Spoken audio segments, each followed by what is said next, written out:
दोस्तों, आज मैं आपको सन 1800 के दौर में लेकर जाने वाला हूं, जहां आप महसूस करेंगे कि हमारे पूर्वजों ने अपनी ज़िंदगी किस तरह से जी होगी, किस तरह वो उस दौर में अपने ऊपर आने वाली समस्याओं से तालमेल बिठाते रहे होंगे। तो आइए जानते हैं आज से 200 साल पहले का हमारा भारत कैसा था। बने रहिए वीडियो के एंड तक।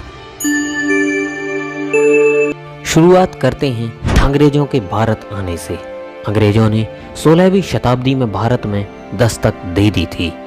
आपको यह जानकर हैरानी होगी कि तब शाहजहां आगरा में ताजमहल बना रहा था, तो वहीं दूसरी तरफ अंग्रेज भारत में पैर पसारने की कोशिश कर रहे थे।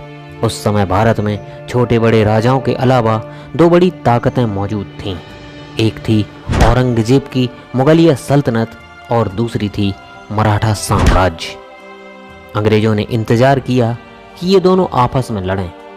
उन्होंने इसके लिए कई कोशिशें भी की और धीरे धीरे अंग्रेज भारत में सत्ता में आने लगे। इसके लिए अंग्रेजों को कामयाब होने में 100 साल से भी ज़्यादा का समय लग गया था। और फिर ऐसा साल आया सन 1800 का।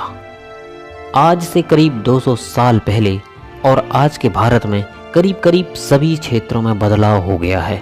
सन 1800 के समय भारत या संपूर्ण विश्व में कोई बड़ी टेक्नोलॉजी नहीं हुआ करती थी। हमारे यहाँ सभी लोग धोती और गमछा पहना करते थे और बहुत अमीर लोग कुर्ता पहन लिया करते थे। उस समय ज़्यादातर जगहों पर भीड़ भाड़ नहीं हुआ करती थी, क्योंकि पूरे भारत में लगभग 16 करोड़ लोग ही थे। पूरा भारत यानी कि अखंड भारत पाकिस्तान, बांग्लादेश, म्यांमार और अफगानिस्तान से मिलकर बना हुआ था। मतलब कि इन 5 देशों के विस्तार में सिर्फ 16 करोड़ लोग ही रहा करते थे। उस समय भारत में बहुत ज़्यादा प्रोफेशन नहीं हुआ करते थे।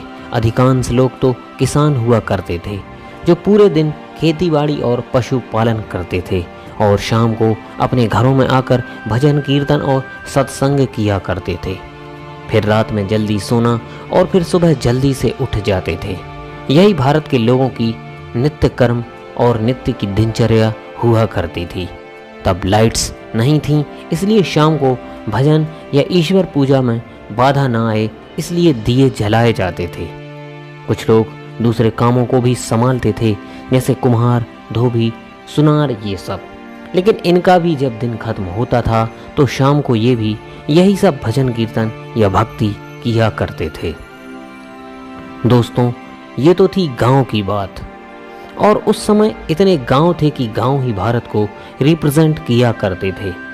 शहर बहुत कम हुआ करते थे। शहरों की बात करें तो ज़्यादातर लोग मिलों में मजदूरियां किया करते थे। उस समय लोगों का काम बहुत मेहनत का हुआ करता था, क्योंकि उस समय ना तो बिजली थी और ना ही आज जैसी कोई आधुनिक टेक्नोलॉजी। भारत में बिजली सन 1840 में आई, लेकिन भारत के गांवों में बिजली पहुंचने में और कई साल लग गए।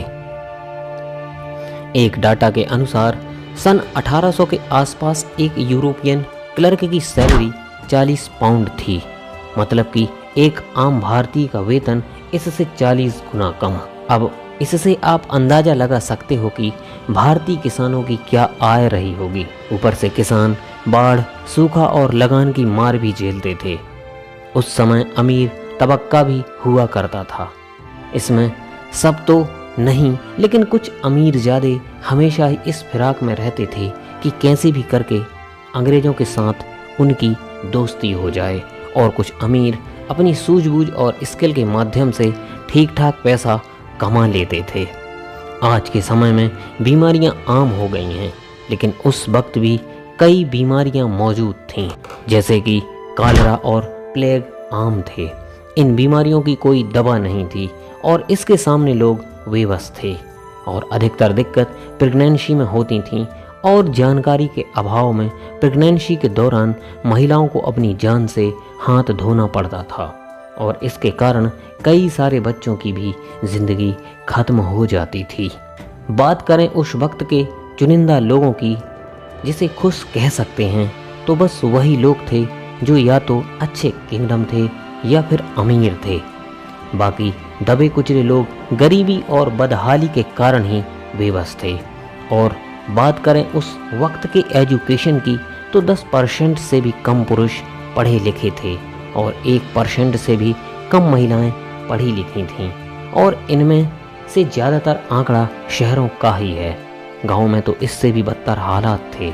हालांकि ऐसा नहीं था कि बिना पढ़े लोग स्किल्ड नहीं थे, वो स्किल्ड भी थे और अपने कई कामों में माहिर भी थे। लेकिन कम पढ़े लिखे होने के कारण लगान जैसी चीज़ों में डील नहीं कर सकते थे। भारत के लोग उस वक्त पैसों से चीज़ें खरीदने की बजाय एक्सचेंज व्यवहार मानते थे। जैसे एक मटके के बदले 2 किलो चावल या 5 किलो आटे के बदले 3 किलो दाल। ज़्यादातर गाँव में ऐसे ही व्यवहार हुआ करता था। चीज़ों के बदले चीज़ें दी जाती थीं और ऐसे ही गाँव में सभी लोगों के पास सब कुछ पहुंच जाया करता था। और इस तरह गांव से अनाज बाहर बेचने जाने की भी ज़रूरत नहीं पड़ती थी। तो दोस्तों, 18वीं शताब्दी का भारत कुछ ऐसा था। उस समय कुछ चीज़ें बहुत ही अच्छी थीं तो कुछ बहुत ही खराब। और ऐसा लगभग हर समय में होता है कि हर समय कुछ पॉजिटिव और कुछ नेगेटिव साथ ही पाए जाते हैं। दोस्तों, कैसा लगा आपको उस समय का भारत, कमेंट करके ज़रूर बताएं। आज के वीडियो में बस इतना ही। जय हिंद।